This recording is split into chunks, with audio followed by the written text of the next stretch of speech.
on the sultry evening of July 18th, 64 AD, Emperor Nero watched from the safety of his palace as Rome was swallowed by an inferno. The city's cries were drowned out by the roaring blaze, an almost apocalyptic spectacle that left much of Rome in ashes. Yet Nero, cloaked in opulence and hubris, saw an opportunity amid the chaos. Outside the city walls, a group of individuals huddled in whispered prayer, their eyes mirroring the flickering flames that had devoured their homes. They were Christians, a burgeoning sect considered blasphemous by the majority of Romans. As the last embers smoldered in the ruined city, Nero found in them the perfect scapegoats for the great fire that had raged for 6 devastating days and 7 nights. Among Nero's advisors was Tigellinus, a man known for his cunning and ambition. With whispered counsel, he assured the emperor that blaming the Christians would divert the rising tide of public ire away from the imperial throne. Tigellinus orchestrated a grotesque tableau in which the Christians were condemned to burn at the stake, their agonized screams serving as a nightmarish choir in Nero's orchestrated drama. As the first Christians were bound to their pyres, the crowd's initial roars of approval slowly faded into a chilling silence. Realization dawned that they were witnessing not justice, but sanctioned horror. The flames ascended, mingling with the dying light of day as the scapegoats bore the collective sins of a city and an emperor. At that moment, the lines between savior and tyrant, martyrdom and scapegoating, were irrevocably blurred. Was Nero a victim of circumstances beyond his control, or a callous manipulator, sacrificing lives for his own survival? Were the Christians innocent casualties in a grander scheme, or the early bearers of a message destined to change the world? Join us today on Historical Quarrels, where we'll explore these questions and more. In the words of the ancient historian Tacitus, truth is confirmed by inspection and delay, falsehood by haste and uncertainty. So let us inspect the tales and truths behind Nero and his turbulent reign.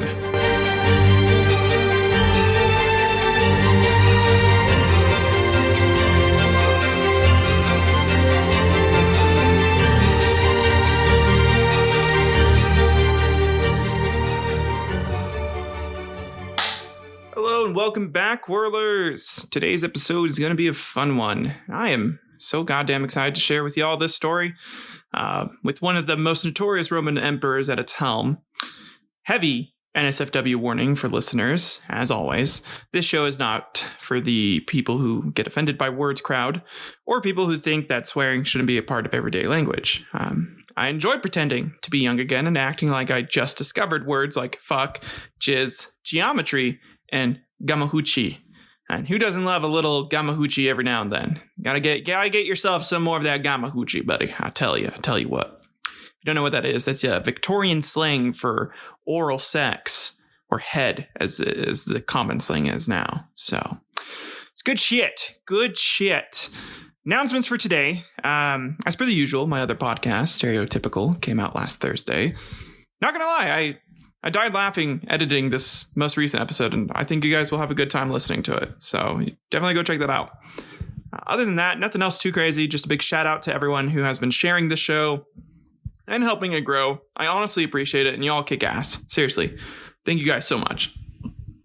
I've been monitoring the growth, and I'm positive that's the only way we're growing is with you guys sharing. So that's really cool. I'm glad that you like it.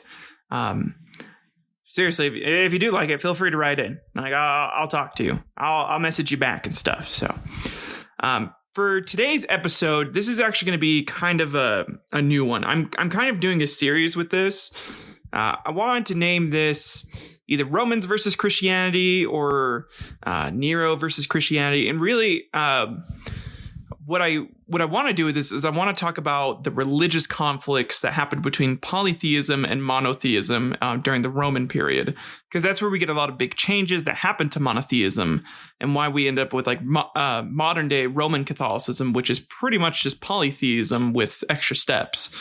So I thought it'd be interesting to look at it through kind of doing it in this format, but doing it through either martyrdoms or big events that happened that sort of impacted the religion and the tolerance and how these things would change. And a big part of that time is actually during the life of Emperor Nero. And so Nero is a very fascinating subject. So he's going to be kind of like the main point of today's tale. We're going to be going over Nero, but the underlining theme is going to be polytheism versus Christianity, or monotheism, really, in a way. I mean, I could go like way back in time and talk about Egyptians and Judaism and like how that kind of conflicted with each other, even though there wasn't that much conflict. I know the Old Testament makes it seem like they were always enslaved or whatnot, but actual historical texts seem to kind of give counterpoints to that. And like maybe the Jews were only enslaved a couple times, but not as often as they would like to portray. They definitely did get fucked over a lot in history, though. So that is very true. So at first, we're going to look at very specific historical events that lead into today's main quarrel, or really just abuse of power, due to constant quarreling by Emperor Nero. Then we'll be covering the life of Nero and how he would impact Romans' views on Christians and change the Roman Empire in a myriad of ways due to his reign. Afterwards, I'll give you my take on everything and read out a couple listener messages. We did get our first couple listener messages. Well, not first. I got one like way back in the past, but she hasn't said anything since, so I don't know. But I got a couple new ones today, which was really cool. So that's enough prep. Let's go ahead and get into today's historical quarrel.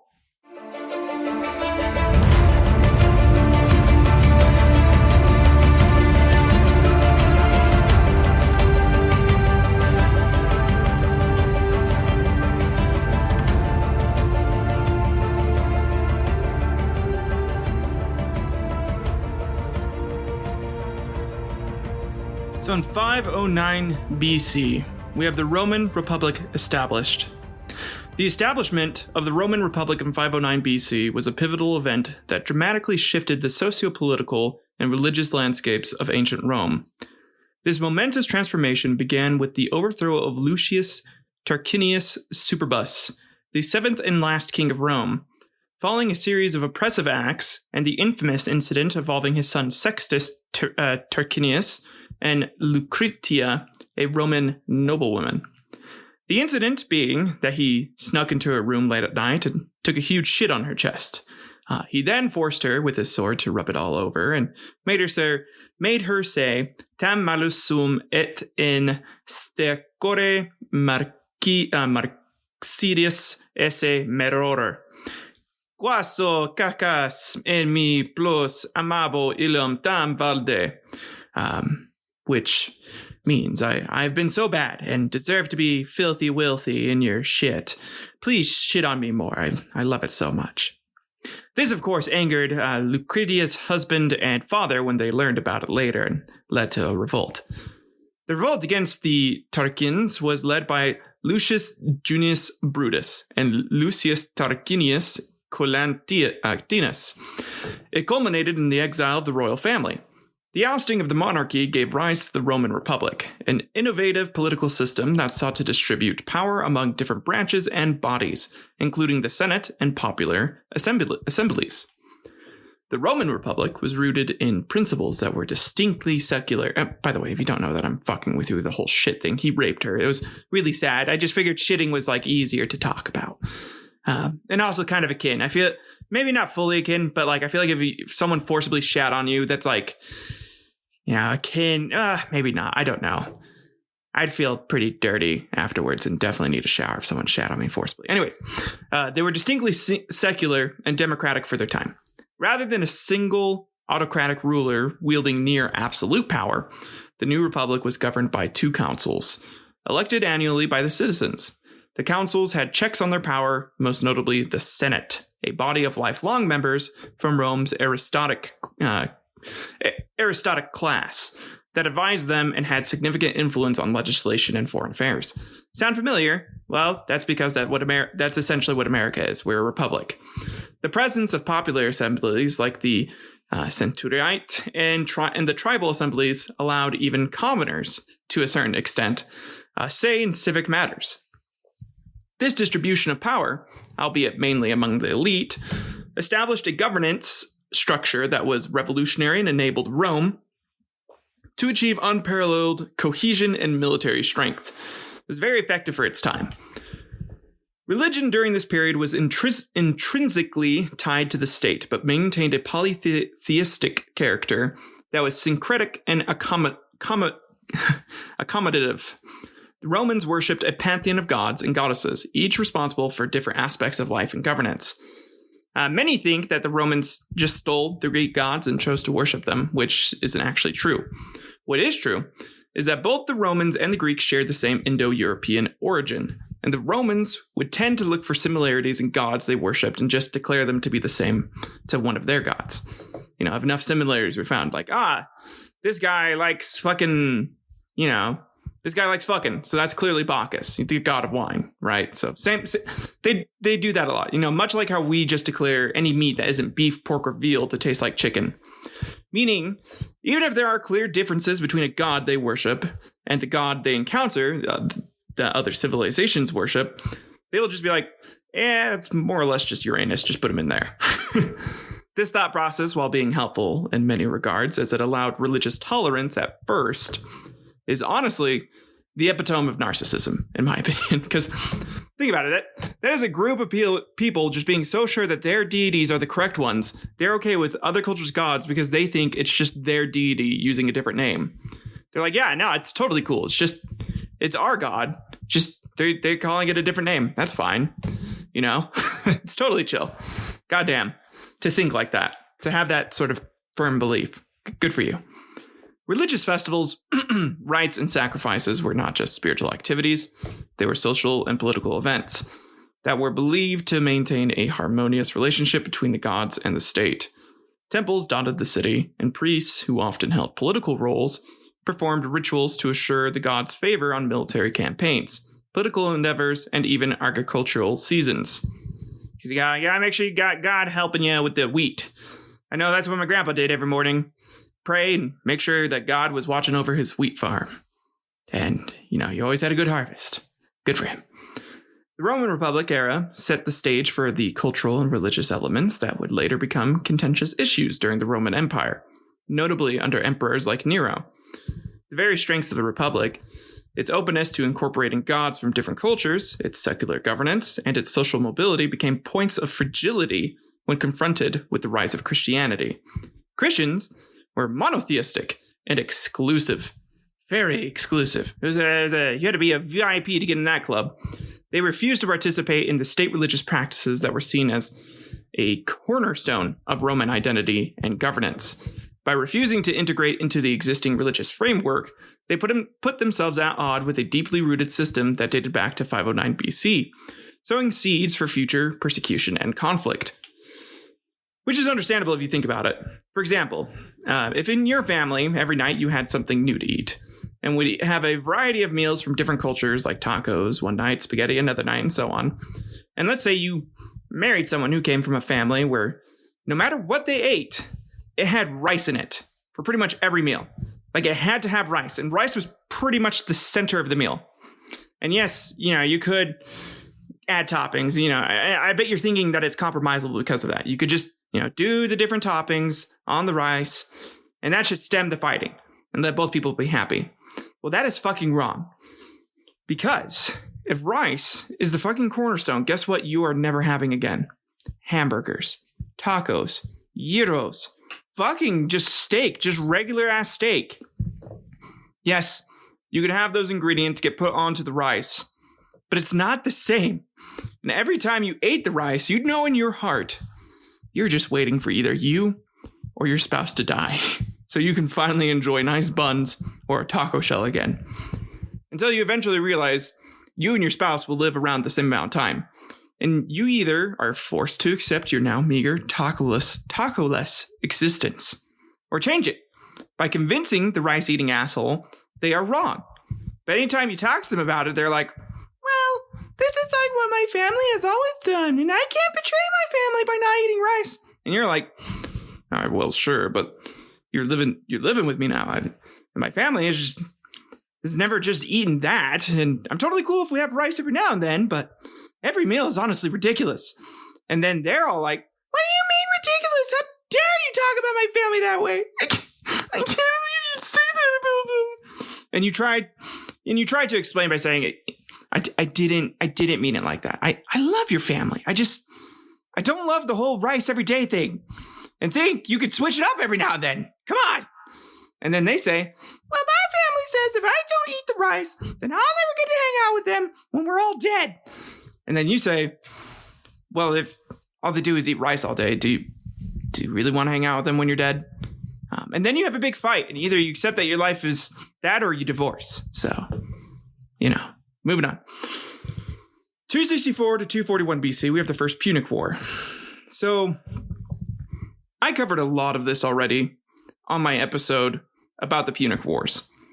But here's a basic rundown / kind of recap of the First Punic War, which was fought between 264 and 241 BC. It marked a defining chapter in Rome's ascendancy as a dominant Mediterranean power. The conflict pitted Rome against the powerful North African city-state of Carthage in a protracted struggle for control over Sicily. Both civilizations were formidable, but Rome ultimately emerged victorious, showcasing its growing naval prowess and military adaptability. The Romans succeeded in breaking Carthaginian naval dominance, capturing enemy ships, and even in innovating their own fleet with the corvus, a boarding device that turned sea battles into infantry engagements, an area where Romans excelled. This victory was more than just military. It had far-reaching implications for Rome's cultural and religious dynamics. Roman religion, up to this point, was primarily polytheistic and deeply entwined with the state. However, it was also remarkably flexible and open to influences from the various regions and peoples that Rome conquered. The Romans believed that their success in war was an indicator of their god's favor, and this victory over Carthage would have been seen as divine endorsement of Rome's expanding territorial and cultural reach. Interestingly, Rome's interaction with Carthage also brought it into contact with a different, more exotic form of religion and spirituality. Carthage had its own pantheon of gods, including Baal and Tanit, and practiced rites that were considered mystifying and at times horrifying by Roman standards, such as child sacrifice. And while Romans didn't adopt these gods or practices wholesale, the exposure to them represented the increasing cosmopolitanism of Roman religious life. And really, at first, the concept of child sacrifice was horrifying. But after a while, the Romans were like, well, maybe. Nah, we shouldn't. But, maybe. No, that's awful. We definitely shouldn't. But then they saw red-haired kids and were like, are redheads even humans? It'd be more like animal sacrifices if we did it to them. Gods from conquered or allied territories were frequently integrated into the Roman pantheon, a practice that reinforced the empire's pluralistic approach to spirituality. The culmination of the First Punic War thus solidified Rome's stature as a burgeoning empire and set a precedent for how it would incorporate the religious practices of defeated or subjugated peoples. This openness to religious pluralism would later be tested by the advent of Christianity, a religion that refused to be accommodated into the existing Roman religious schema. The Romans, confident in their god's favor, demonstrated through victories like that over Carthage, found such exclusivity both perplexing and threatening. Again, laying more groundwork for future religious tensions in the empire. They really were like, listen, we are definitely being accommodating here. You guys can have him in our pantheon. He just has to be a part of the fucking pantheon. And they were like, no, dude, it's just the one. Fuck your pantheon. And they were like, well, what the fuck do you mean? We're being nice. Like, what? Why are you being such a dick about it? And, again, that causes a lot of issues here. Because, as we'll see as we kind of go throughout all of these events, Rome was honestly pretty tolerant of other religions. They were nice, and yes, there are some things that they didn't, incorporate, but they really didn't give too much of a shit. And we'll see that more with Judea. So, But in 202 BC, we have the Battle of Zama. The Battle of Zama in 202 BC was a decisive confrontation that effectively ended the Second Punic War and signaled Rome's uncontested dominance as a Mediterranean superpower.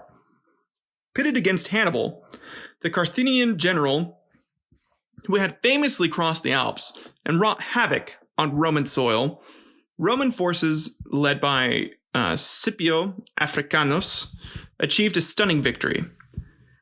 The triumph at Zama not only broke Carthage's power, but also significantly impacted Rome's self-perception, both politically and religiously. In terms of Roman religion, the victory at Zama had profound implications. The Roman pantheon was deeply interwoven with the state, and its successes or failures in war. A win of this magnitude against a formidable enemy like Carthage was interpreted as an unequivocal endorsement from the Roman gods. The gods wanted them to win, and the gods gave them the victory over Hannibal, over his elephants. Oh, the gods, the glory of the Roman gods. So in the collective Roman psyche, their deities had not only been proven stronger, but also more just, favoring Rome in its quest for dominion. Such victories were seen as the materialization of divine favor, strengthening the existing religious practices and beliefs among the populace. The aftermath of Zama led to heightened imperial expansion, which in turn expanded the religious diversity within Rome. As with the First Punic War, Rome continued its trend of religious inclusivity, incorporating gods and goddesses from subjugated or allied territories into its own spiritual framework. However, the firm belief that their gods had favored them in such a decisive manner against Carthage solidified the idea that the Roman pantheon was superior above all else. Temples were built, sacrifices were made, and festivals were celebrated to honor the gods who had granted them this victory. This sense of divine favor and the subsequent reinforcement of existing religious norms created a fortified status quo that would later be disrupted by the rise of Christianity. The idea that a single, omnipotent god could replace Rome's diverse and time-honored pantheon would become increasingly problematic. I'd say it's the equivalent of saying that Michael Jordan alone could have soloed entire teams in his 95 to 96 season. Like, sure, Michael Jordan and Jesus is cool and all, but there is no fucking way he would have taken on every single pro at that time, even with how good he was. And really, that was Jordan in his heyday at the top of his game, was the 95 to 96 season. Definitely could not have done that without Pippen or any of his other teammates. Couldn't solo all of them. So,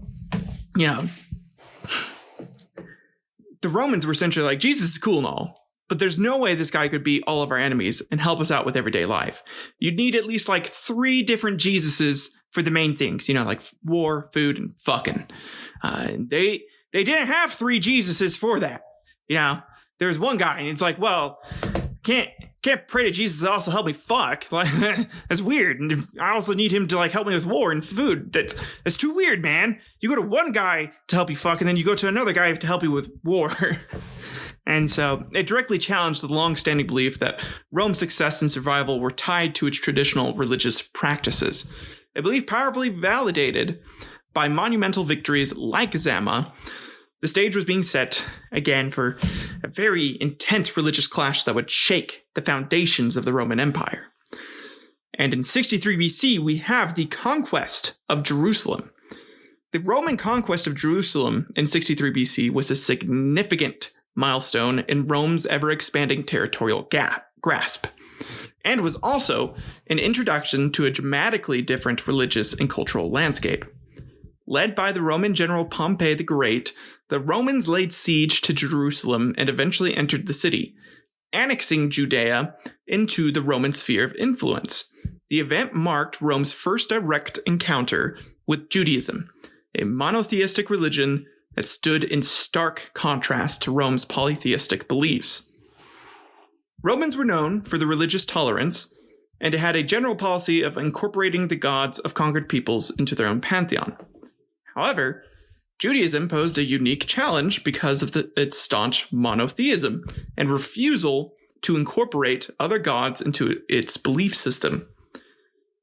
Yet, despite the tension this religious divide created, the Roman approach was mostly one of tolerance. Jews were given the status of religio litica, or a permitted religion, which exempted them from participating in the Roman state religion or honoring deities other than their own. This tolerance stemmed from a Roman understanding that the Jewish religion was ancient and deeply ingrained, qualities that garnered a level of respect from Roman authorities. They knew the golden rule back then, and understood that if someone forced them to give up all their traditions immediately, it would only cause more revolts and not allow them to control the territory as effectively. However, this tolerance was not entirely devoid of tension or conflict. Jews generally lived under Roman rule with a level of autonomy, including the ability to practice their religion freely. But they were still subject to Roman authority and occasional heavy taxation. I'm talking like real heavy taxation. I'm talking like 30-40% of your income taxation sort of shit. Political unrest was common, but open revolts like the ones in AD 66 through 70 and AD 132 to 135 were met with brutal Roman reprisals. Still, Roman policy aimed at allowing Jewish religious life to continue without significant interference, even though Judaism did not assimilate into Roman religious culture as other conquered regions' beliefs often did. The Roman conquest of Jerusalem and the relative tolerance of Judaism set an interesting precedent for Rome's later dealings with Christianity, which is really just an offshoot of Judaism. Unlike Jews, early Christians actively proselytized and sought converts even among the Romans. With Judaism, it was more of an established club that you could only get into if they thought you were cool enough to be in, or your family was in the club, so you automatically got into the club because of it. Whereas with Christianity, it was a brand new club, and they needed to get as many members as possible so that the established club didn't just fucking kill them all. And many of them thought the only way to have a peaceful afterlife was truly through their club as well, which is another big stance. It's just a very heavily ingrained belief in that.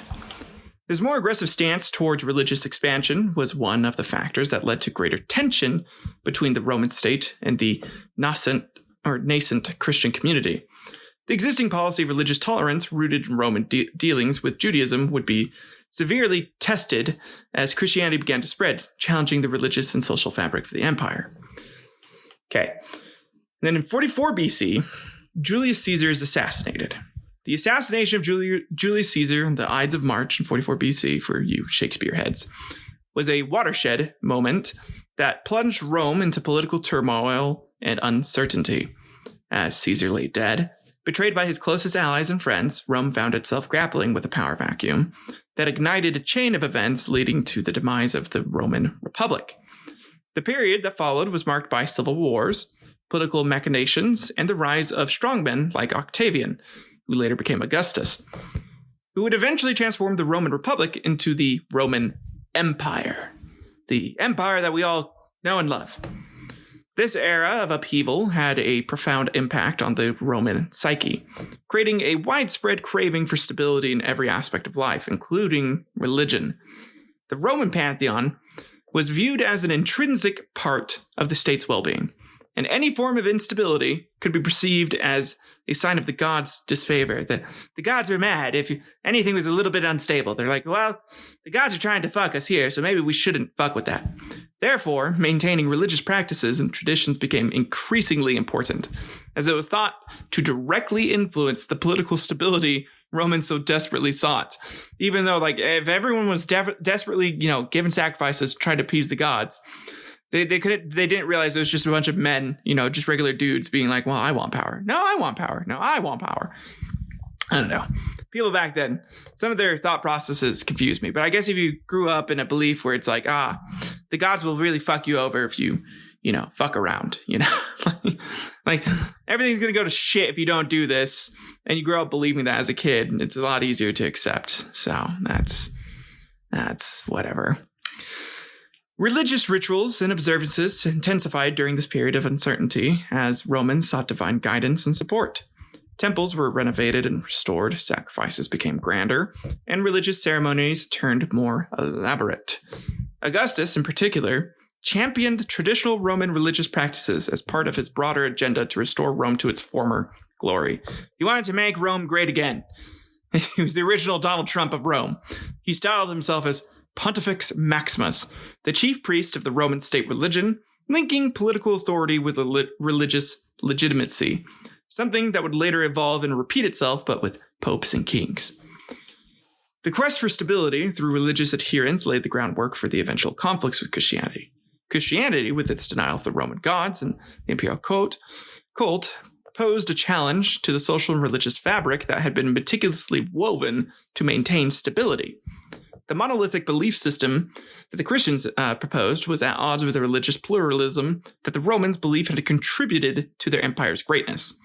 In a society where the political and religious were so intrinsically tied, due to what Augustus will do, and we'll get into it, the Christian refusal to participate in state religious practices was not just heretical, but seditious.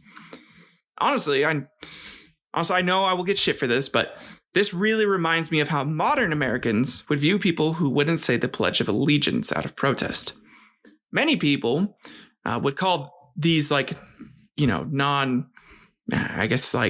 Allegiancers un-American, and say if they wouldn't say it, then they shouldn't live here, even though the Pledge of Allegiance isn't something the founding fathers made, and they probably wouldn't have approved of it, as they were trying to escape nationalism and valued patriotism more.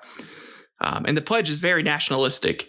If you're going to argue with me like this, you are literally pledging yourself to one nation under God, which is another thing to the founding fathers, Thomas Jefferson and James Madison, would have hated, as they were strong advocates for separation of church and state. They fucking hated church and state going together. They're like, no, that can't happen.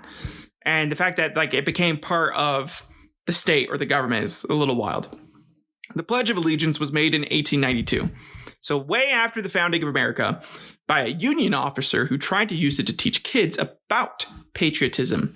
And the phrases, under God, and in God we trust, wasn't added until 1954 when Eisenhower wanted to separate American ideals from the, quote, godless communists. Straight up. None of that shit was mandated until the 1900s. It was mostly just because of communism. They were getting really scared of communism. And honestly, I don't give a shit either way if you say it or you don't. I did it as a kid because when you're a kid, you follow the group. And since everyone didn't, I did not question it. Honestly, until I heard those asinine arguments that it was un-American to not say it, when in fact, it was probably the most American thing you could do to not say it. And for any of you saying it disrespects the soldiers who fought and died for the country, I personally don't think it does. I hold tremendous respect for the brave men and women in our armed forces and who have died fighting for our country's ideals all over the world. They are heroes. And I don't think standing for a song or a pledge is the best way to show respect for them. I think the best way to do that is to live a life they wanted for their brothers and sisters here, and to support their true brothers and sisters who did make it back home by donating to veteran charities that truly care about our vets. Unlike our current government, who seems to give less of a shit about what they can do for its people, but what its people can do for them. Our country has sadly slid in and out of nationalistic ideals since the last World War, and our politicians have become masters at manipulating its own people to fight against each other to support a pyramid of power on either side of the political parties here. In any government system, there needs to be a balance of a multitude of policies, both foreign and domestic. Our country has failed many of its citizens with its current domestic policies. And honestly, our government needs a bit of a rework, with term limits set upon every single goddamn position, and each position needs to be voted on, especially the Supreme Court. We desperately need a rework of our country's education system, and it should be federal policies that dictate it, not state policies, which often lead to an imbalance of education level going from state to state. If we, set it federally, it would ensure that our kids are growing up, are better than us and learn more than us. Each new generation should be better and have more opportunities than the last, not the other way around, which is what has happened in our country. I definitely feel like I have less opportunities than my grandpa did or my great-grandpa did. It's really sad that our country is filled to the brim with old, greedy, gold-hoarding dragons sitting fucking just sitting in their wealth, who refuse to back any policy that will affect their coffers, fearing that their business may not be as profitable as it once was, saying it would lead to a job loss. Because when they say that, that means they are more willing to cut off people from their lifeline and a job rather than to take too heavy of a loss.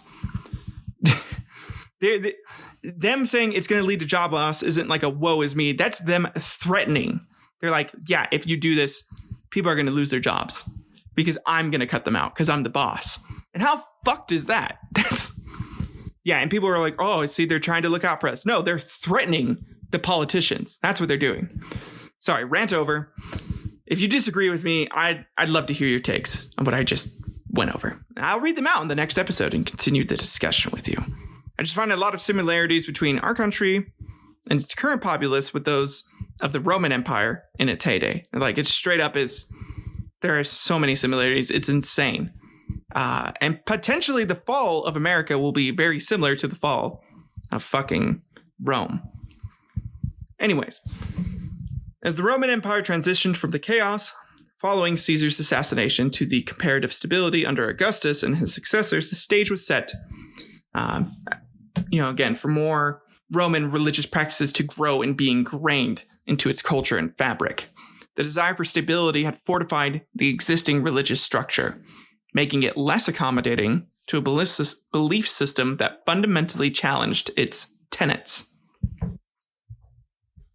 The Battle of Actium in 31 BC was more than just a military confrontation.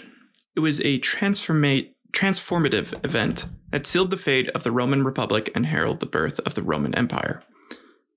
Fought between Octavian and the combined forces of Mark Antony and Cleopatra, the battle saw Octavian emerge as the undisputed winner. This decisive victory gave him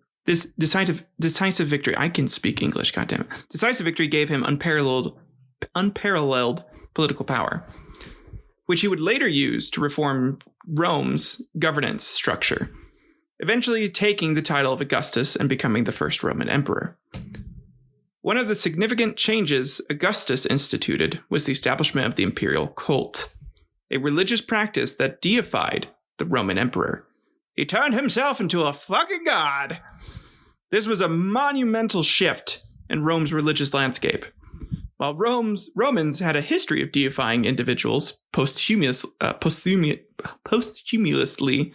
why do I keep adding words that I just, like, I can write and I know what they are, but I have a hard time saying posthumously. The imperial cult was unique in that it made the living emperor a divine figure, integrating him into the existing religious practices and rituals.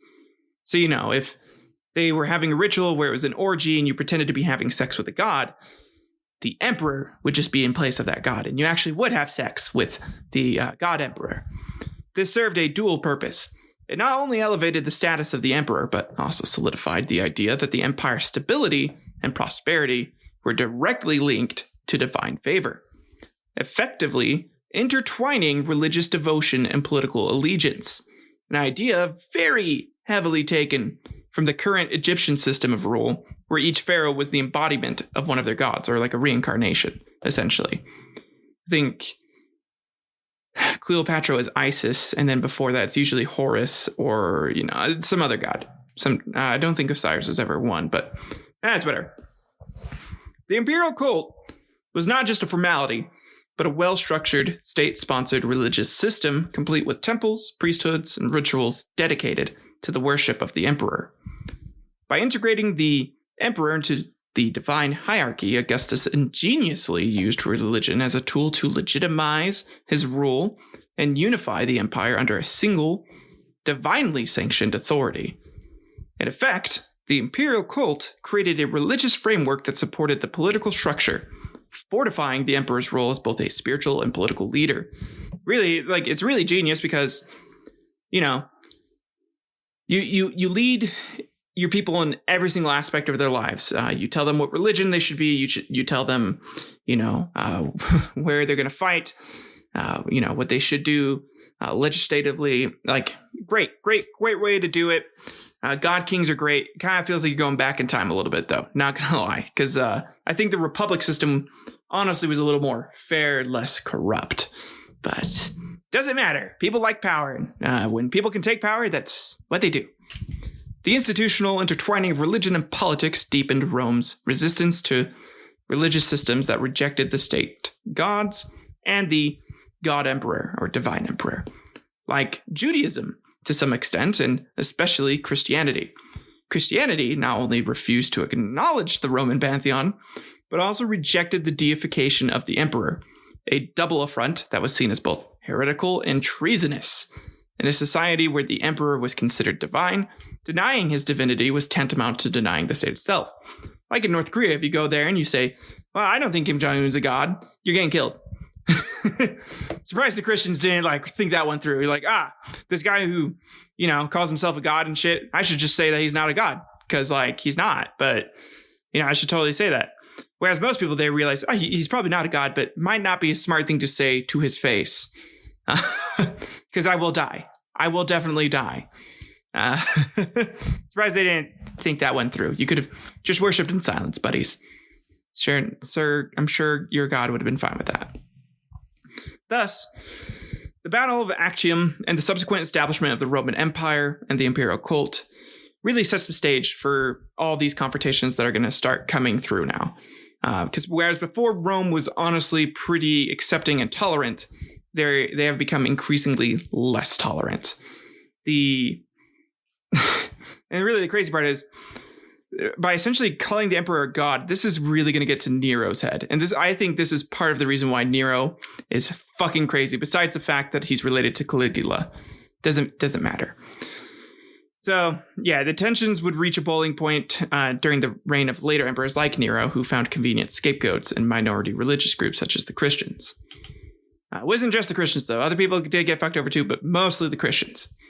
Okay, and then in 27 BC to AD 14, this is the entire reign of Augustus. We definitely need to go over his reign. As he establishes a bunch of shit that I kind of gone over. I know I'm going to repeat some information, but it's very important to understand how influential Octavian or Augustus was. So from 27 BC to AD, Augustus's reign marked a new epoch in Roman history, characterized by relative peace and stability, known as the Pax Romana, or the Great Time. So this era was not just about the absence of large-scale military conflicts. It also encapsulated the vision of a harmonious society bound by law, order, and traditional Roman values. Augustus was keen to promote these virtues as part of his wider efforts to create a stable, unified empire. He understood that beyond military might, the strength of Rome lay in its cultural identity, rooted deeply in its traditions and religious practices. In a deliberate move to reinvigorate Roman society, Augustus emphasized a return to traditional Roman virtues like pietas, or dutifulness, or gravitas, seriousness, and virtuous, or courage, and orgies. Nothing was more Roman than orgies. One could argue that Augustus was more akin to that of a sex cult leader rather than an emperor, as he would routinely take other consuls' wives, bone them pretty much in front of their husbands, and then continue on his days. He would cuck his consuls constantly. And legit, I'm not even fucking with you. He cucked them all the goddamn time. Go look it up. There's countless stories of them just him being talking to one of the consuls' wives, being like, hey, come back here with me. Take them to the back room, bone them. They come back with their hair disheveled and their ears red. So, good for him. It's good to be the God King. These were not merely abstract ideals, but were actively promoted through various means, including literature, public ceremonies, and monumental architecture. Augustus enlisted the help of poets like Virgil and Horace to compose works that celebrated Roman greatness and its pantheon of gods. Temples were refurbished, and old religious festivals were revitalized. Man, that's a lot of fucking R's in a sentence. Raggy.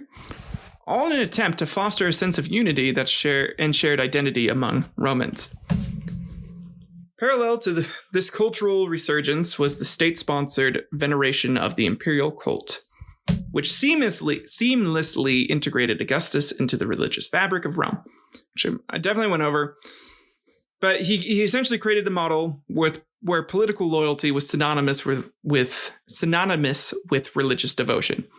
So in addition to people worshiping the god king, and have everything being seen as heretical if you don't view him as a god, your political loyalty definitely also mattered here, making it just harder and harder to be tolerant of other cultures and religions completely here. It reinforced the existing social structure, making it less accommodating to alternate viewpoints, particularly those that threatened the established norms.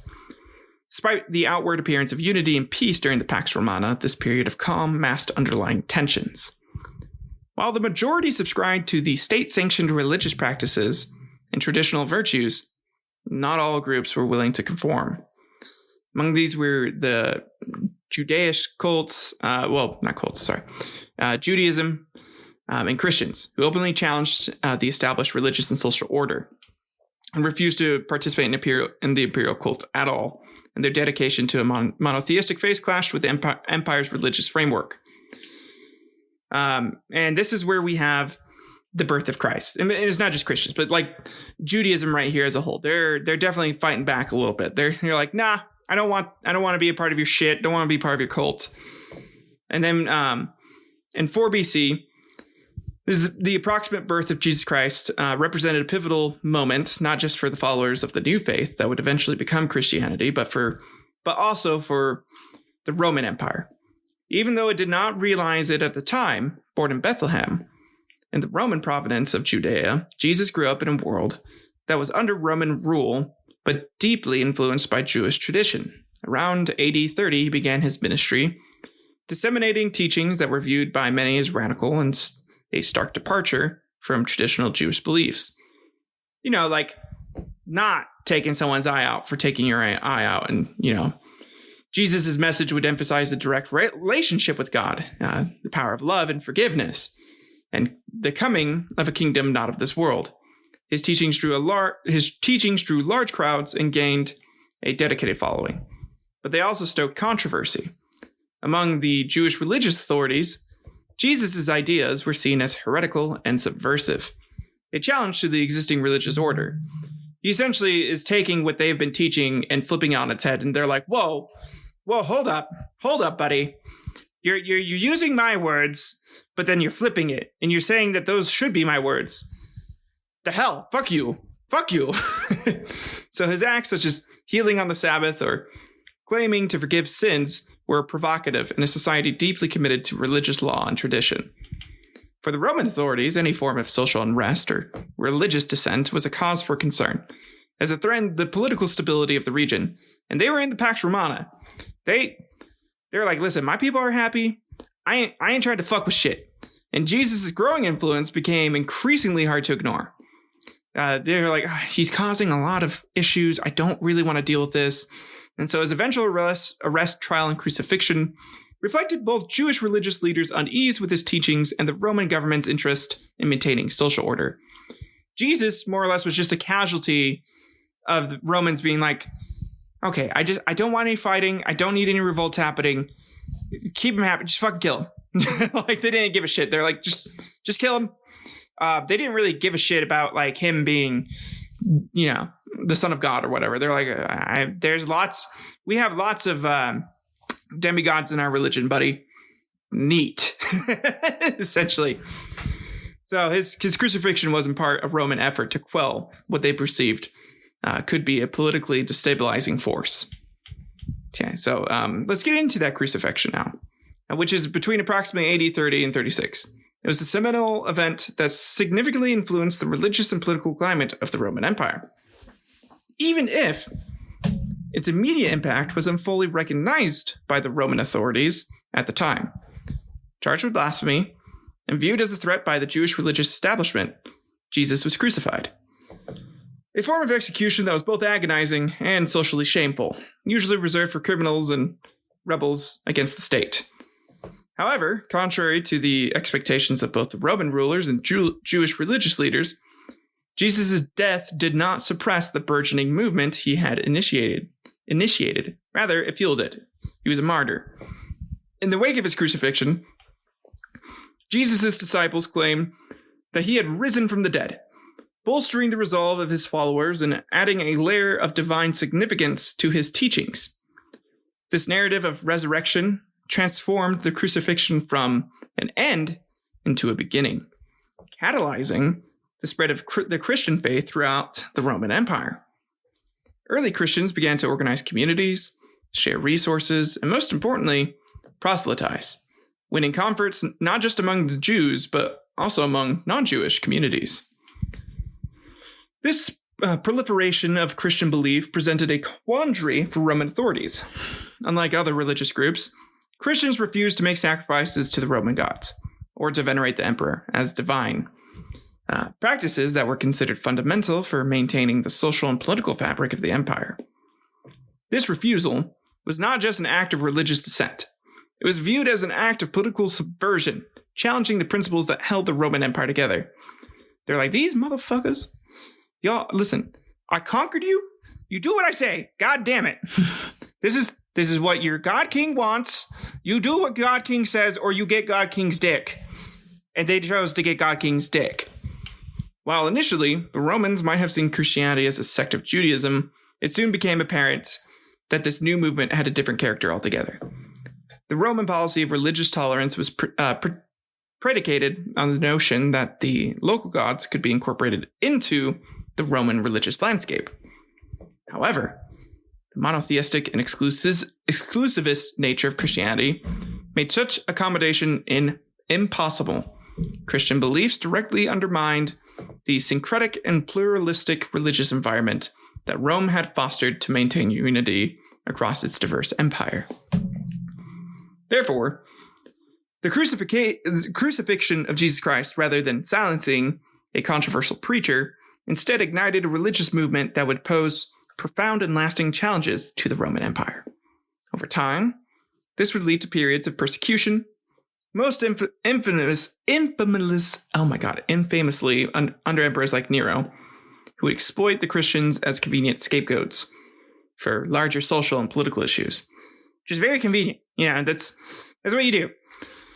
Okay, and then AD 42 to 62. We're going to jump ahead a little bit in time. We'll get back to the birth of Nero, which is in AD 37, but I need to talk about the missionary work of Paul, right? So between 42 and 62, Paul the Apostle undertook a series of missionary journeys that fundamentally altered the trajectory of Christianity, transforming it from a localized Jewish sect into a burgeoning religious movement with appeal beyond the Jewish communities. A Roman citizen and a Jew by birth, Paul was uniquely positioned to bridge the cultural and religious gaps that existed at the time. Armed with a deep understanding of both Jewish law and Hellenistic culture, he took the message of Jesus to diverse communities across the Roman Empire, including places like Antioch, Corinth, Ephesus, and eventually Rome itself. Paul's teachings and writings, many of which are preserved in the New Testament, addressed a wide range of issues that helped make Christianity more accessible to Gentile audiences. He argued that non-Jews could become Christians without first converting to Judaism or adhering to traditional Jewish laws. This idea is presented in Romans chapter 2, where Paul is chastising someone for thinking that, his cut pee-pee makes him better than those who don't have a cut pee-pee. And really, I like to think of it as like Jesus chastising Paul at first. And so I'll just translate the passage for you. Romans chapter 2. Let me grab my Bible, actually. Here, I'm going to grab my Bible. There we go. Okay. Romans chapter 2, verses 24 through 29. For the name of God means jack shit to everyone else based on what you're telling me, Paul. For circumcision verily profiteth if thou keep the law. But if thou be a breaker of the law, thy cut pee-pee means jack shit to me, Paul, you dumbass. Therefore, if the uncircumcision keeps the righteousness of the law, do you actually think I'll give a shit if his pee-pee got cut or not, Paul? Come on. So do you really think I, the guy who made the law, really care about your pee-pee getting cut if you don't follow the main fucking rules? You don't get to pick and choose.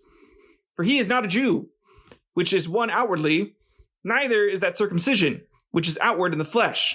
But he is a Jew, which is one inwardly, and cutting your pee-pee is that of the heart, in the spirit pee-pee, and not in the letter, whose praise is not of men, but of God. Seriously, check yourself, Paul, before I bitch slap you. Thus concludes our sermon. I was a missionary at one point in my life, and 100% that's how I remember learning about Paul's missionary work. So, cool shit. This theological shift was revolutionary and removed significant barriers to entry, allowing the new faith to spread rapidly among diverse populations. For the Roman authorities, Paul's activities presented a complex challenge. While the empire was generally tolerant of new religions, the expansion of Christianity under Paul's missionary work came to be seen as increasingly problematic. He needed to get canceled on Twitter, and Christianity's monotheistic stance was at odds with the polytheistic Roman religious landscape, and its growth started to be seen as a potential trigger to Roman religious and social unity. It was a threat. They're triggering the God King. He's like, how dare you? That triggers me, you asshole. Christians were... Sorry, I got done watching The Room again recently. So it's like, Lisa, why don't you love me, Lisa? Sorry. I love his very monotone, non-acting approach to the character. It was great. Christians were not merely practicing their faith in private. They were actively proselytizing, seeking to win converts, and challenging traditional Roman religious practices and beliefs. Additionally, Paul emphasized the concept of a spiritual kingdom not of this world, which posed implicit challenges to the earthly authority of the Roman Empire. Because while Paul himself advised respect for secular authority in his letters, the Christian focus on a heavenly kingdom had political implications. It led to questions about loyalty and governance, as the faith garnered a growing number of followers who prioritized their spiritual allegiance over their civic duties, further complicating the relationship between the burgeoning Christian community and the Roman state. Paul also liked to talk shit on the orgy culture the Romans and the Greeks had. So like in 1 Corinthians chapter 7, when he said, nevertheless, to avoid fornication, y'all should just be tapping your one wife, and your wife should only be getting it from you and shit, dog. Like, don't trip, because God only wants you to have one bussy and one pussy to hit, so you respect that bussy and pussy and shit. Or something like that. I don't know how that first verse went, but something kind of went like that. But yeah, there's a lot of stark differences between Roman and Christian culture, obviously. Paul's missionary work played a critical role in setting the stage for future interactions between the Roman Empire and Christianity. By expanding the faith beyond Jewish communities and adapting its teachings for a broader audience, Paul made Christianity a force that the Roman Empire could no longer ignore.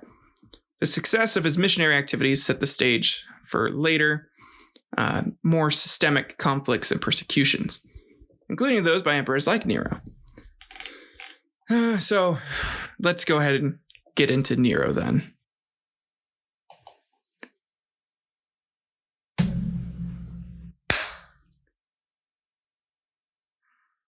Born on December 15th, 37 AD, as Lucius Domitius Ahenobarbus, the man who would become known as Emperor Nero, entered the world in Antium, Italy. His birth into the Roman elite was auspicious, yet also fraught with complications.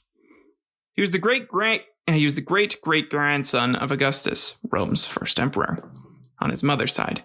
But his immediate family was plagued by scandal and political intrigue. His father, Gnaeus Domitius Ahenobarbus, was known for his ruthless and immoral behavior, while his mother, Agrippina the Younger, was a highly ambitious woman who would later become infamous for her machinations to elevate her son to the throne. From the onset, Nero's life was shaped by a maelstrom of power struggles, family rivalries, and political maneuverings, setting the stage for a reign that would be characterized by excess, artistic pursuits, and ultimately, tyranny. Agrippina, ever the family woman, married her uncle, Emperor Claudius, and engineered Nero's adoption to the Claudian line, ensuring that he would be Claudius's successor. These familial dynamics, entwined with the larger political and social currents of the Roman Empire, would play a significant role in shaping Nero's persona and his rule. Though Nero was born into privilege, he was also a product of an environment teeming with potential enemies and fraught with dangers that came with royal lineage in Rome. The court was a hotbed of political intrigue. The young Nero would have been acutely aware of the threats and opportunities that surrounded him. The stage was set for a complex and controversial reign. The players in Nero's life would influence not just the man he would become, but also the larger Roman Empire. His birth in 37 AD may have seemed inconsequential at the time, but it would set in motion a chain of events that would have a lasting impact on the Roman Empire, including the relationship between the state and the growing Christian community. As Nero matured and eventually took the throne, his actions would cast a long shadow, affecting religious, cultural, and political landscapes for years to come. So in AD 41, this is where Claudius becomes emperor.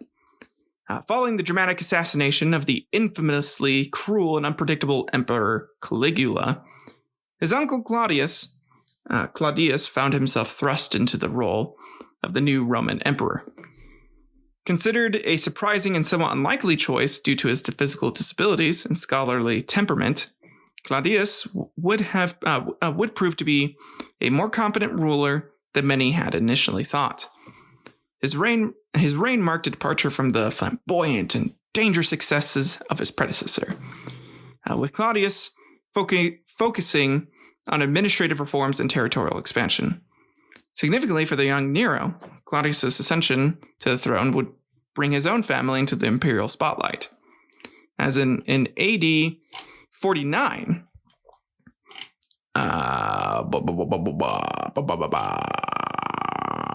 in AD 49, Nero's mother, Agrippina the Younger, became Claudius's fourth wife.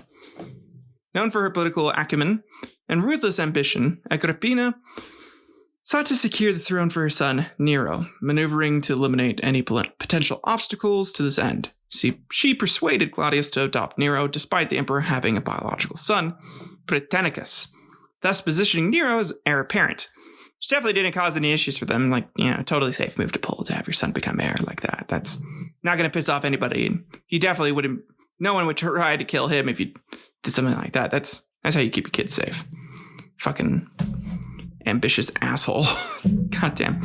Agrippina's marriage to Claudius was a pivotal moment for Nero's future, elevating him from the sidelines of Roman aristocracy into the direct line of succession.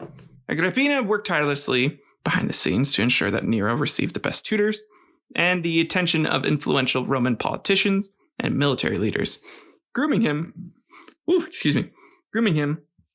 for the responsibilities of rule. However, the union between Claudius and Agrippina wasn't just a family affair.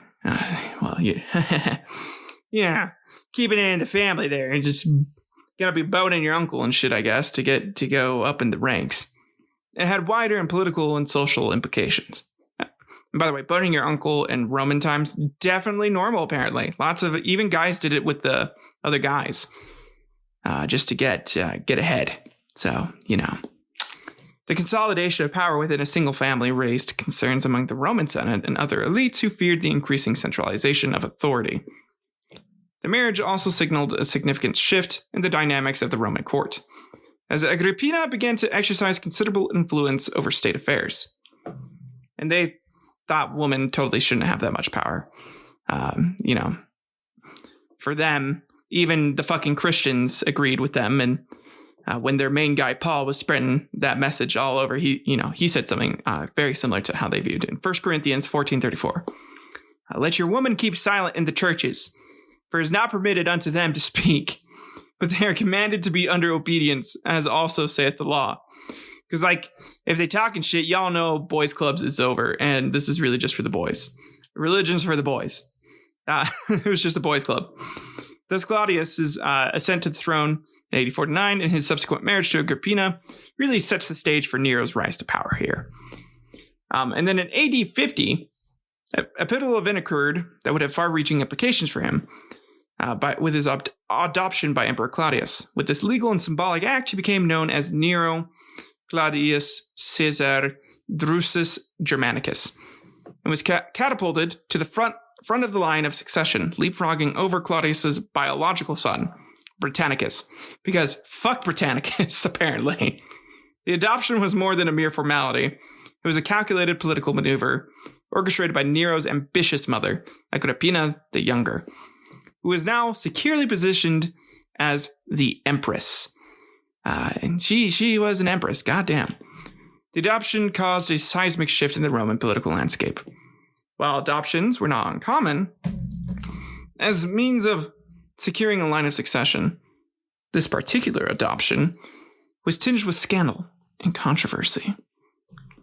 Not only did it displace Britannicus, but it also raised questions about Agrippina's influence over Claudius. Like, seriously, how the fuck did she have this much of a grip over this guy? Claudius, that pussy must have been tight. It must have been good. It must have been fire, yo. Like, she must have, like, given him the best sex he's ever had in his life. Like, I'm talking mind-blowing sex. For her to be like, you know, like, in the middle of him, like, busting, he's like, dude, you should totally adopt Nero and make him the next in line. And he was like, what? Yeah, I'll do it. Ah! And, you know, something like that is what I'm guessing happened. Senators and other power players in Rome would have seen this move as an overt consolidation of power by Agrippina and her lineage, further marginalizing other influential families and factions within the Roman elite.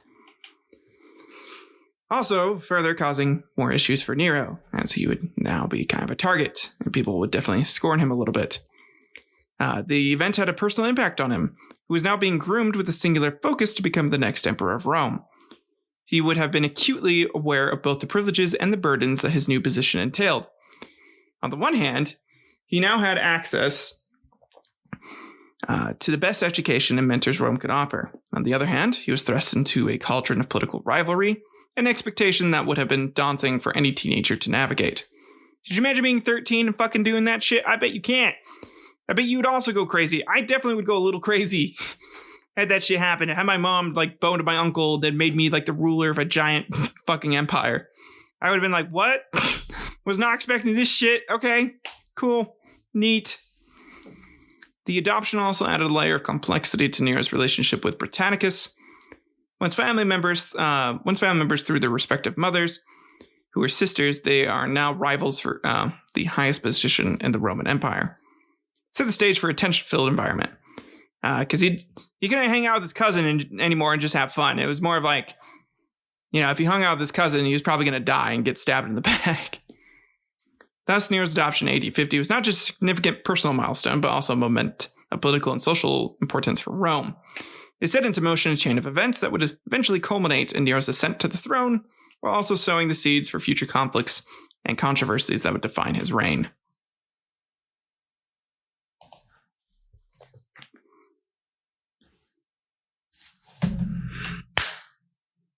In AD 54, Claudius dies. So in AD 54, another watershed moment unfolded that would dramatically alter the trajectory of Nero's life in the Roman Empire, the death of Emperor Claudius. The circumstances surrounding his demise have been subject of intense speculation and debate. While Claudius had been suffering from various health issues, the abruptness of his death led to many to suspect foul play. Most notably, it's widely believed that Agrippina, Nero's mother, may have poisoned Claudius to accelerate her son's rise to power. Matter of fact, more than just widely believed, she fucking did it. I know a lot of the evidence is circumstantial, but there's no fucking way. With how much, like, the power moves and the political schemes she had already been doing at the time, she 100% killed Claudius. Like, historians that argue that she didn't, fuck you. She did. She totally did. I bet you everyone back then, it was just like an open secret, essentially. Whether through natural causes or nefarious schemes, Claudius' death cleared the path for 17-year-old Nero to assume the role of Emperor of Rome. His youthful ascension was remarkable not just for his age, but for the immense responsibilities and challenges that came with ruling the sprawling Roman Empire. The fact that a teenager, a 17-year-old one at that, whose hormones are just driving him to fuck. That is, I remember I being 17 and, oh my God. That was a constant battle. Being horny. It's a constant battle. And it's the ruler of one of the most powerful empires in history. It's not lost in the Roman populace, Senate, or military. And all eyes were on Nero to see how he'd navigate this daunting new role. So they're like, this fucking kid is going to be in charge of us? Okay. It's going to suck. From the outset, Nero's reign was characterized by the heavy influence of his advisors, and most prominently his mother Agrippina. In the early years, men like Seneca, the Stoic philosopher, and Burrus, the commander of the Praetorian Guard, played key roles in guiding the young emperor. However, Agrippina's presence loomed large, creating a complex dynamic. On the one hand, her guidance was instrumental in his ascension. On the other, her overarching influence became a source of tension and potential liability for Nero as he sought to assert his own authority. So, like, people essentially make jokes like, well, if your mom says it's not okay, I guess you have to obey it. Kind of manipulating him a little bit. Claudius's death and Nero's subsequent rise to power also intensified the existing fissures within the Roman elite. The Senate was cautiously optimistic but wary, hopeful that the new emperor would respect their traditional role, while cognizant of the fact that Nero was the product of Agrippina's ambitious machinations. Furthermore, Nero's elevation added fuel to the already simmering rivalries within the Roman royal family, particularly with Britannicus, who had been sidelined but remained a symbol of what could have been another line of succession. So, because of that, in AD 55, Britannicus dies. Just a year after Nero's ascent to the throne, another startling event transpired that would further consolidate his power, while deepening the intrigue surrounding his reign. The mysterious death of his stepbrother, Britannicus. Britannicus was like, what are you doing, stepbro? And Nero's like, well, you seem stuck, so I gotta come help unstick you by sticking with my sword, but like an actual sword. The official account suggested that Britannicus died of a seizure, but given the highly charged political atmosphere and the convenient timing of his death, many suspected poison as the real cause. If true, it wouldn't be the first time poison had altered the course of Roman politics, and it certainly pointed to a ruthless effort to remove any challenges to Nero's reign. Britannicus, the biological son of Claudius, had been a looming figure in Nero's periphery. Despite being sidelined by Nero's adoption and subsequent rise to power, he remained a symbol of an alternative lineage, a what-if you will, that haunted Nero's legitimacy. His untimely death at just 14 years old eliminated a potentially disruptive rival, a person who might have been rallied behind by those disenchanted with Nero's rule, or by those who saw him as the last vestige of the Claudian line. The mysterious circumstances of Britannicus' death intensified the atmosphere of suspicion and apprehension within the Roman court. This event was not simply a family tragedy, it had political repercussions that rippled through the Senate, the army, and the broader Roman populace. Everybody was talking about it. It was the news of the day. They're like, oh shit, did he kill him? Did he not kill him? Was it just a seizure? Or like some other shit going on? He was 14. The seizure it probably wasn't a seizure. It was a stark reminder of the perils and intrigues that lurked in the corridors of power, where the stakes were high and the cost of rivalry could be life itself. Straight up. Moreover, the death of Britannicus complicated Nero's already intricate relationship with his mother, Agrippina. While she had initially been instrumental in securing Nero's path to the throne, the removal of Britannicus from the scene altered the power dynamics between mother and son. It gave Nero more latitude to exert his own influence, while paradoxically making him more dependent on external support, now that the family rival was gone. It's widely thought that Nero did it and Agrippina didn't do it, because in a way, if Agrippina kept Britannicus alive, it kind of kept Nero in check for her, being like, well, listen, because he's alive, you have to make sure you listen to your mom. But now that he's out of the picture, Nero could be like, fuck you, mom, I do what I want. Sort of deal going on there. In AD 59, an event occurred that would indelibly mar Nero's legacy and plunged the Roman court into a new realm of scandal and horror: the murder of his mother, Agrippina the Younger.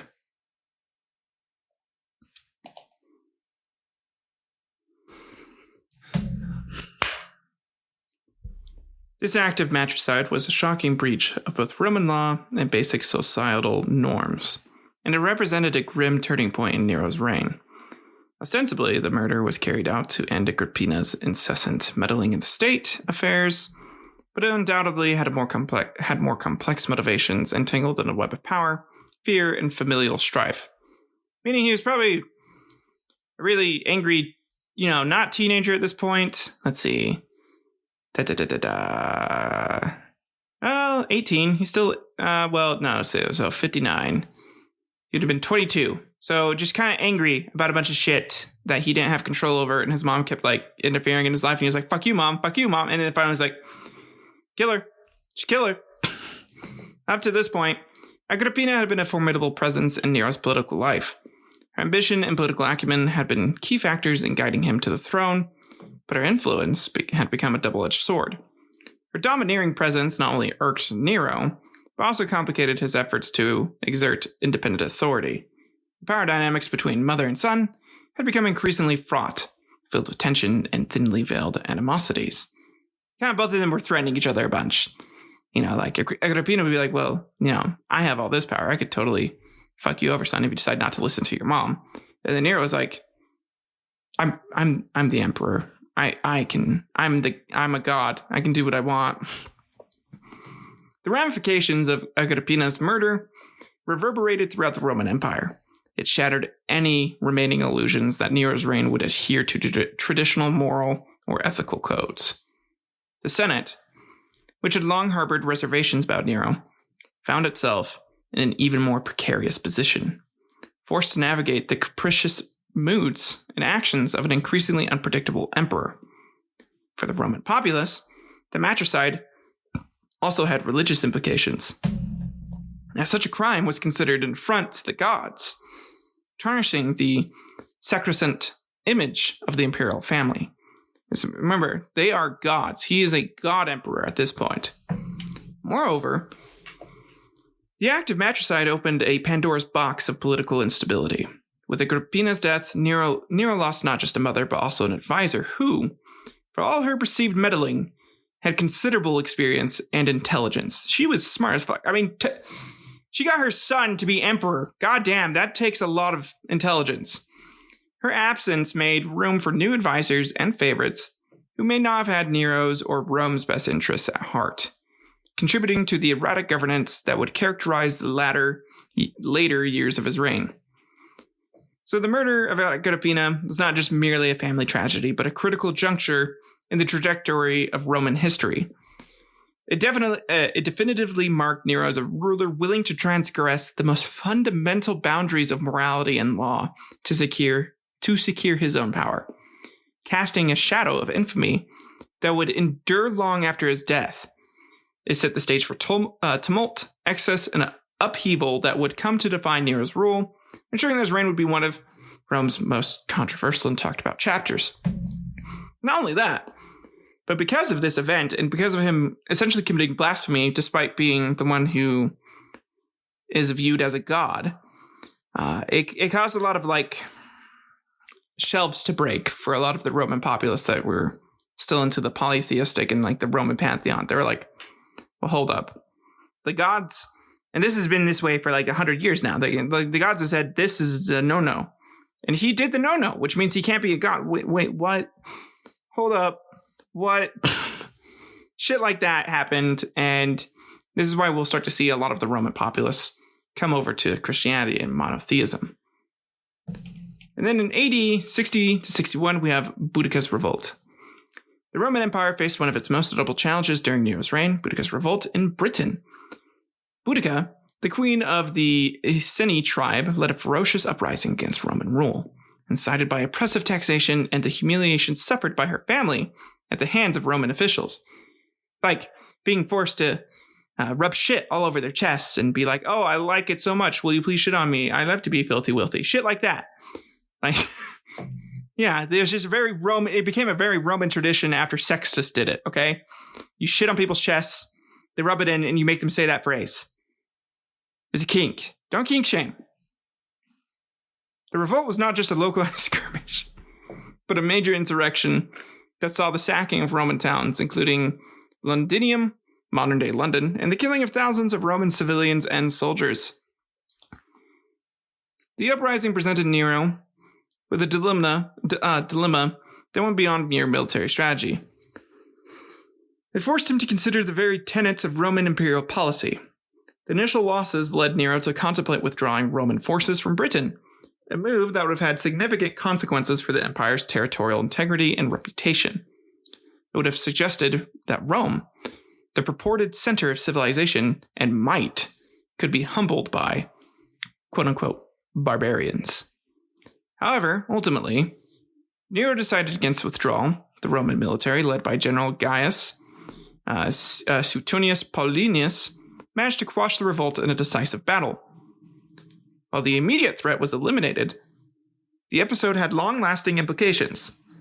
It served as a potent reminder to Nero and the Roman elite of the fragility of their empire, exposing vulnerabilities that could be exploited, not just by foreign enemies, but also by those within its conquered territories. The revolt led to a re-evaluation of Roman policy in Britain, with subsequent governors adopting somewhat more conciliatory tactics in managing local tribes.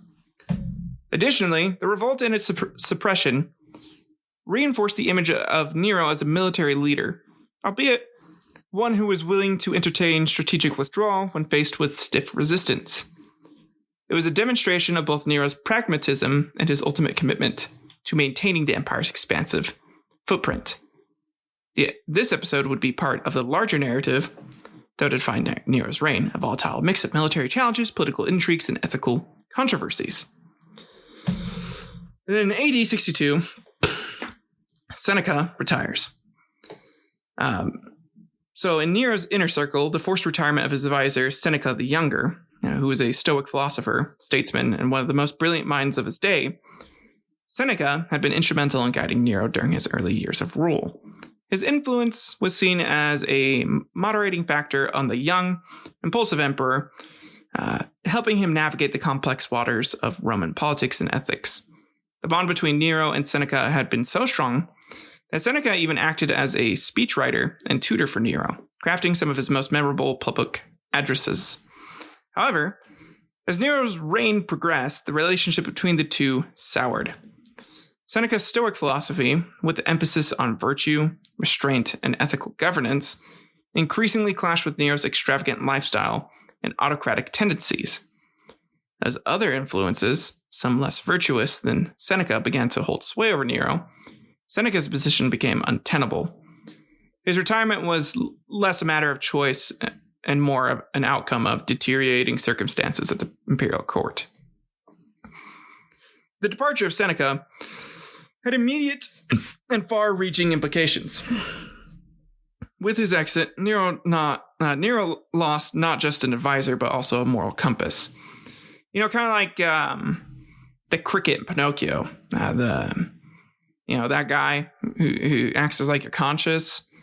And like Big Jack Horner and Puss in Boots, Last Witch, how he's like, I don't need one of those, and flicks him off. That's essentially what Nero did to Seneca. He was like, yeah, I'm evil, fuck it, and got rid of Seneca. I don't need someone telling me that I'm bad. I already know I am, and I love it.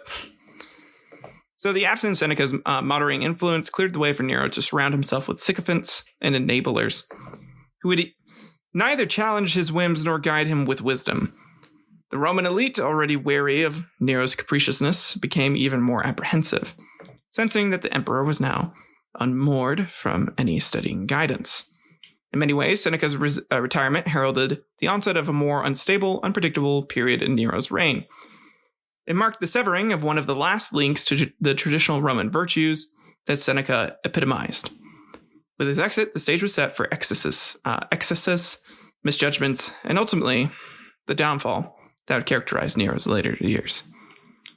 Thus, AD 62 stands out as a significant milestone in the tragic narrative of Nero's rule, symbolizing the waning of reason and restraint in the corridors of Roman power, and foreshadowing the darker chapters yet to be written in the annals of his reign. So with all that being said, lots of Roman elite were getting pissed at Nero and, not liking him because this guy was spending a bunch of money on a bunch of lucrative shit that he didn't need to be doing, killing people for fun, doing a bunch of shit just because he can. And then in AD 64, we have the Great Fire of Rome.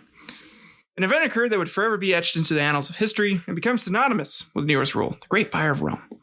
Over the course of 9 days, the fire ravaged the heart of the Roman Empire, destroying large swaths of the city, leaving countless homeless, and generating a humanitarian crisis of epic proportions.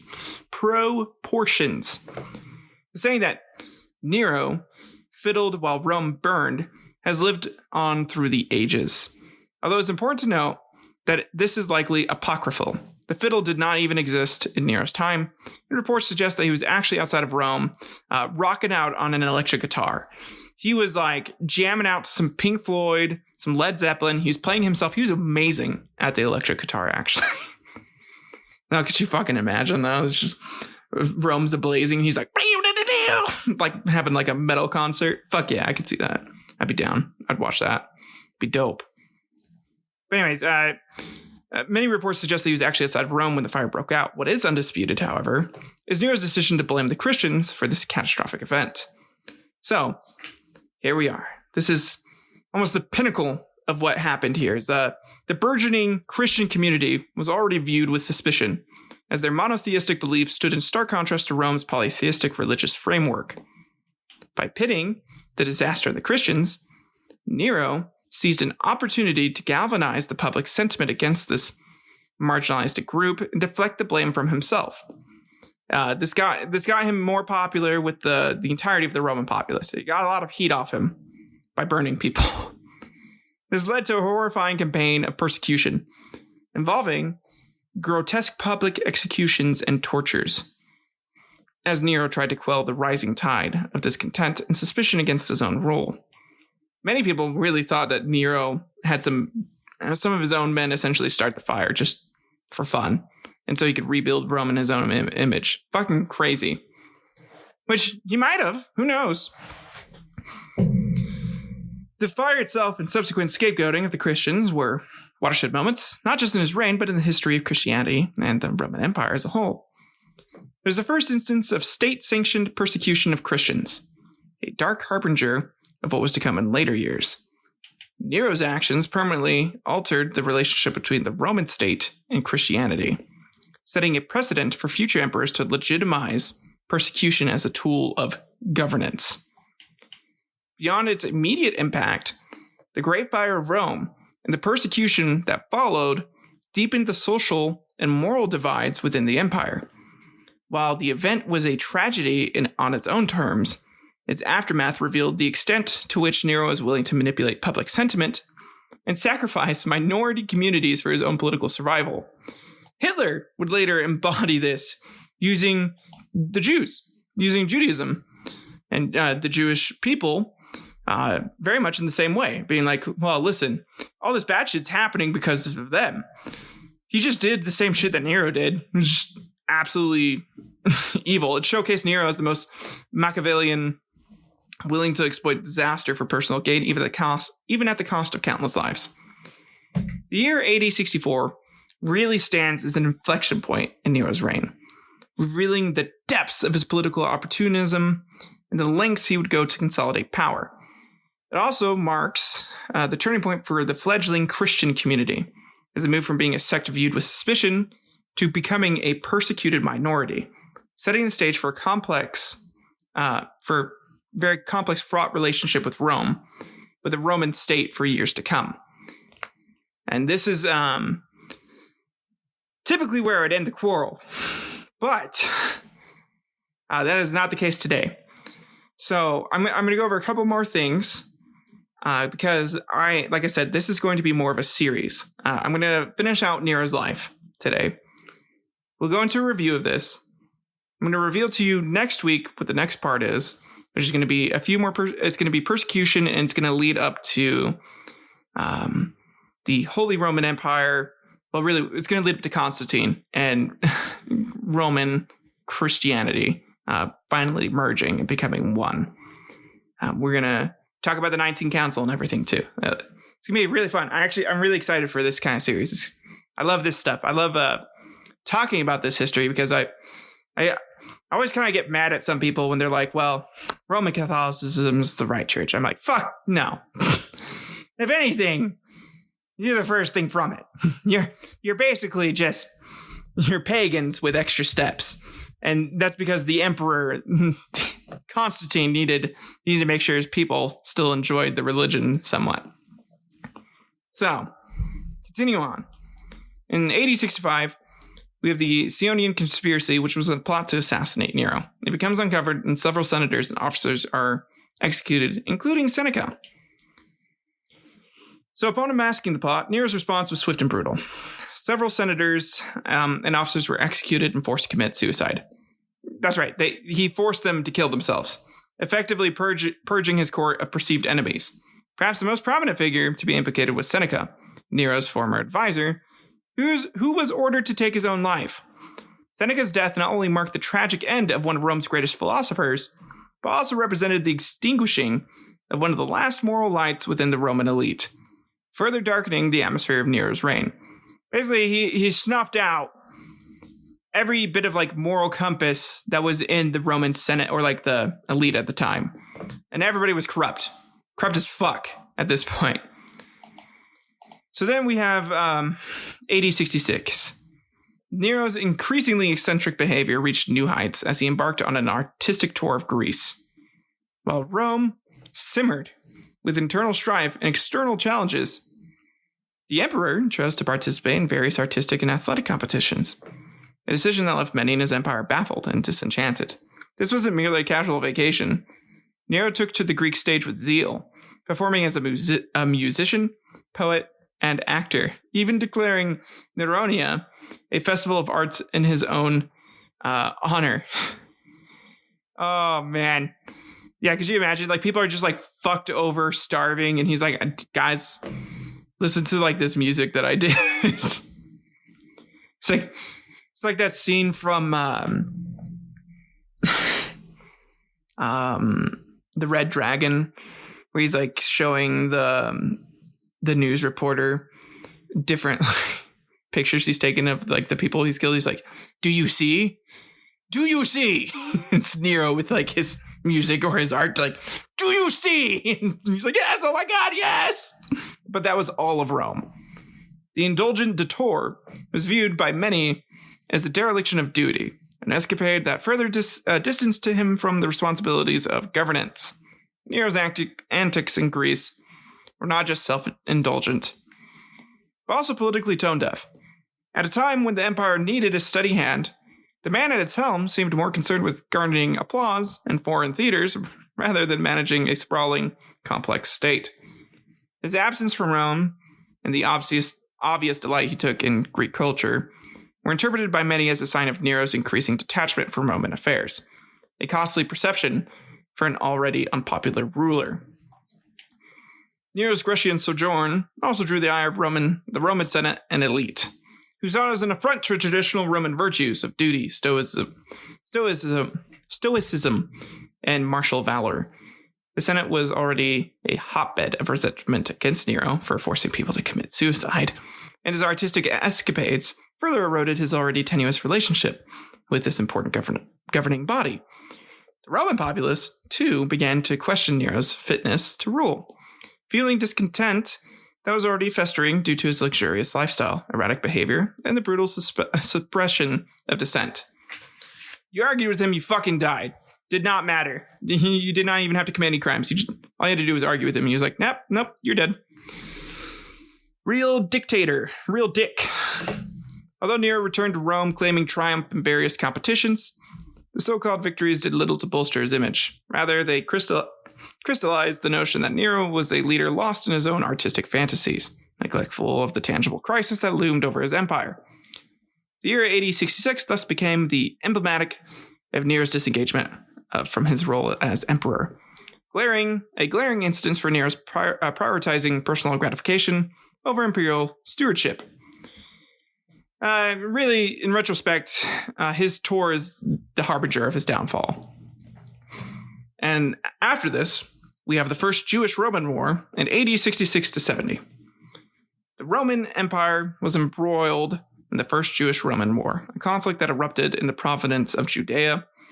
The seeds of this revolt were sown in a complex interplay of religious, social, and economic grievances against Roman rule. In a move that signaled his ongoing detachment from the realities of governance, Nero delegated the task of suppressing the uprising to Vespasian, a seasoned general.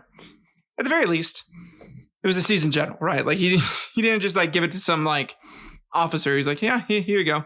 Go quell the rebellion. I'm sure you can handle it. Probably don't need to worry too much. Sending Vespasian to quell the rebellion was a decision fraught with implications. On the one hand, it allowed Nero to distance himself from the messy affairs of subduing an insurgent province. On the other, it exposed the limitations of his leadership. As Vespasian's forces methodically crushed the revolt, culminating in the destruction of the Second Temple in Jerusalem in AD 70, Nero was largely absent from the narrative, more a spectator to his own empire's trials than its active leader. The absence was not just physical but also moral. The brutal suppression of the Jewish revolt, complete with sieges, massacres, and eventual destruction of Jerusalem, raised ethical questions about Roman imperialism that Nero seemed ill-equipped to answer. He was like, I don't know, fucking, we rule the world, right? So like, fuck him. that was his answer to a lot of things. Vespasian's ruthless tactics were successful from a military standpoint, but they ignited long-lasting resentment against Roman rule among the Jewish population, setting the stage for future conflicts. Moreover, Nero's appointment of Vespasian had unintended political repercussions. As Vespasian gained popularity and military credibility from his successes in Judea, he became a potential rival to Nero, especially as discontent with Nero's rule reached a boiling point back in Rome. Ironically, Vespasian would eventually become emperor himself following Nero's death, and the chaotic year of the four emperors, reinforcing the perception that Nero had been an inadequate ruler, as a ruler. And then in AD 68, the governor of Hispania, Galba, revolts against Nero's rule. The winds of revolt swept through the Roman Empire, this time emanating from its western frontier. Servius Sulpicius Galba, the then governor of Hispania, Hispania, modern-day Spain, openly rebelled against Nero, setting off a chain of events that would plunge the empire into chaos. This act of defiance marked the beginning of what historians later termed the year of the Four Emperors, a tumultuous period that would see the imperial throne change the hands multiple times in rapid succession. Galba's revolt was not an isolated incident. It was the manifestation of widespread discontent with Nero's rule. The emperor's erratic behavior, financial extravagance, and perceived neglect of his imperial duties had made him deeply unpopular, not just among the Roman populace, but also within the military and the Senate. Galba, recognizing the volatile state of affairs and perhaps sensing an opportunity, declared himself the rightful emperor and advanced toward Rome. The implications of this revolt were immediate and severe for Nero. Galba's challenge exposed the cracks in Nero's regime and shattered the facade of unity and stability he had tried to project. As news of the revolt spread, other provinces and legions began to question their loyalty to Nero, exacerbating his already precarious position. Importantly, the revolt was a catalyst that prompted the Senate to finally turn against him, declaring Nero a public enemy and effectively forcing him to flee Rome. They're like, yep, okay, we got one guy coming up. Someone's finally got the balls to challenge him, so fuck him. Galba's revolt, although initially successful, was the first in a series of rapid imperial turnovers, as he was soon followed by Otho, Vitellius, and finally Vespasian, who ultimately stabilized the empire. But for Nero, the revolt spelled the end. Stripped of power, and with his empire in the throes of rebellion, he reportedly committed suicide, lamenting, "What an artist dies in me." Which is so fuck you, Nero. I hope you're burning in hell or something. I don't know. In the grand tapestry of Nero's life and reign, Galba's revolt serves as the final unraveling thread.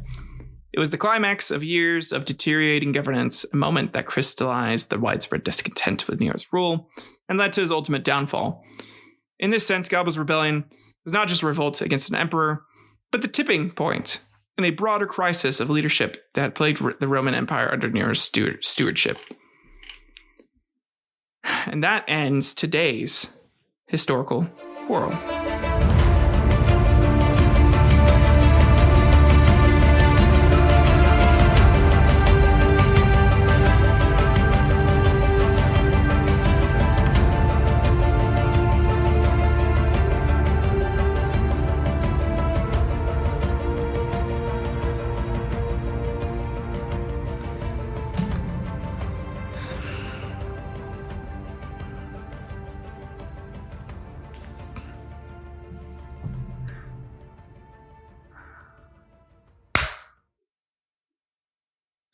All right, guys, that brings us to the end of today's episode. Some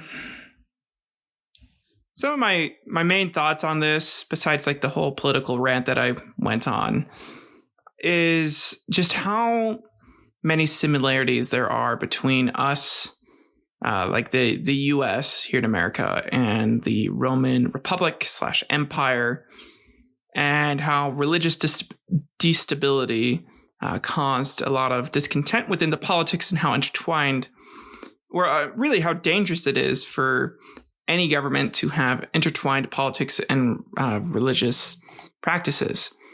I really think what caused a lot of Nero's issues and downfall was his predecessors doing that and making themselves like a god king and an emperor and being, in a way, intolerant, despite their already perceived tolerance of other religions, but they're intolerant of a monotheistic belief and forcing people to abide by their practices and their culture, which I think is a way of just kind of like assimilating a people into your own tribe, essentially, by forcing them to do that. And that's what they wanted to do. Of course, it's cruel and unfair to do that to people who already have established traditions and cultures that have been, there for centuries or thousands of years.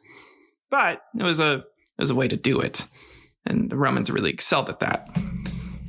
Additionally, I don't know, Nero's rule is really interesting to me. He essentially he was born to a father who was like a bloodthirsty bastard and really wasn't meant for the throne. And then his mother was like, nah, I'm going to bone the emperor, and then totally boned the emperor and got him to be next in line, which is crazy. So I don't know. And then the tensions he had between his mother and his mother calling the shots and that pissing him off. And then because like of him committing that horrible act. And then potentially he also set fire to Rome and then used Christianity, who had become really this like not persecuted minority yet until he started doing it, but really this minority whose message was spreading due to Paul at the time. He forced them to essentially, be the scapegoats for everything. And then that later gets repeated, like with Hitler and other cruel leaders that do similar things. I don't know. It's history. History has a way of repeating itself. And I feel like Nero's rule emulated the way Hitler would, in his regime, would rule. Yes, it wasn't really about the people. It was more about their own ego. And Nero is very egotistical, in my opinion. Other than that, though, I don't know. It was a fun one. I had a good time. Researching this, reading up on it. I am really excited to hear some of your guys' take on it. I did get 3 emails this week, which, let's go ahead and get into that. So these are like my first email from listeners, which is really cool. So the first one is from Emily Thompson. Says, Dear Hysterical Quarrels, I recently listened to your episode on the Battle of Talus, and I found it informative and engaging. However, I did find the comedy a bit about the Singodian merchant causing the Carluke defection felt a little out of place in the midst of such a serious topic. Nevertheless, keep up the good work. And thank you, Emily. I appreciate that. And yes, it is. It was a little out of place. I'm gonna work on like the way I try to do my bits. Sometimes I feel better doing improv to bits or like improvised comedy in certain areas. Like I kind of did towards the end. Some of it I just kind of wrote, all right, tell a joke about this. Tell a joke about this. Just to make it a little easier for me. So that way I just have like the research, like the main chunk of things. Other bits I wrote at the beginning of this. Most of the stuff was written. Like the whole bit about the rice and how you have to eat the rice or you don't get to hang out with your family in the afterlife. But you're right. I'll definitely work on that. So thank you. And then from John, John says, the story of Samarkand had me convinced that he was a real historical figure. I had to Google to figure out more about him. Well played indeed. Thanks, John. Okay. Well, sorry, John. Sorry that you fell for it. I feel like I said it was a bit, didn't I? I thought I said it was a bit. Maybe I didn't. I don't know. I can't remember now. But yeah, it was a bit. I'm sorry. I was just having fun. It was there's just a way to kind of tie the narrative together, I thought. Kind of because like when there's two people, I feel like it's just you need something to kind of connect them, like a through plot. It's like your C plot. So you have your A plot and your B plot, and then you have a C plot that kind of branches the two together eventually. And that's how I viewed it there. I was trying to do that. It was really like it was me testing out that writing style. So I'm glad that you thought it was real, I guess. Shit. Hope they didn't use that in the paper. And then finally from Twilight Sparkle 92. Okay. Hey there. I love your show and the depth you go into about each topic. However, in your latest episode on the Battle of Talents, the comedy bits slightly disrupted the flow for me. It's a minor gripe, but I thought I'd share. Cheers.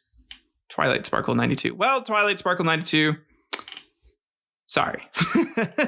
Sorry if that disrupted the flow for you. I like joking around though and having fun. So, that's just me. Hopefully it wasn't too much of an issue in here. I tried to make it a little more seamless, but anyways, yeah, thanks guys. Thanks for sending those in. So, but yeah, no, seriously, send in more of your thoughts next week. I'll be happy to read them out on the show. Talk with you. Like I said, honestly, if you disagree with my political take, tell me. Let me know what your thoughts are. I'm not above criticism. I'm not above like having a discussion with people. I'm not like my opinion's the end all be all. You better listen to me or you're fucking wrong. I'm not that guy. So yeah, I don't know. But seriously, I appreciate you guys listening to the show. Please like, share, leave a review, share it with people that you think would find this interesting or fun. And you guys have a good one. I'll see you in the next step. Oh yeah, I should probably let you know. So because this is going to be a series, next episode, I'm going to be continuing up with this. And like I said, I'm going to go into the eventual Nicene Council and talk about how Christianity does eventually take over Rome in a myriad of ways, right? And in a lot of ways too, it becomes the dominant force. It starts out because, like, as you can see, there are these persecuted minorities, and it becomes the overarching power for Rome and its politics for up until the modern age. It still is for Rome, or like for the Vatican. Whatever the city, like the city state is that they own, where it's like they are in charge of that. Like that is a world power essentially. It still has a lot of political influence today on many of our leaders. So it'll be really cool to explore that history.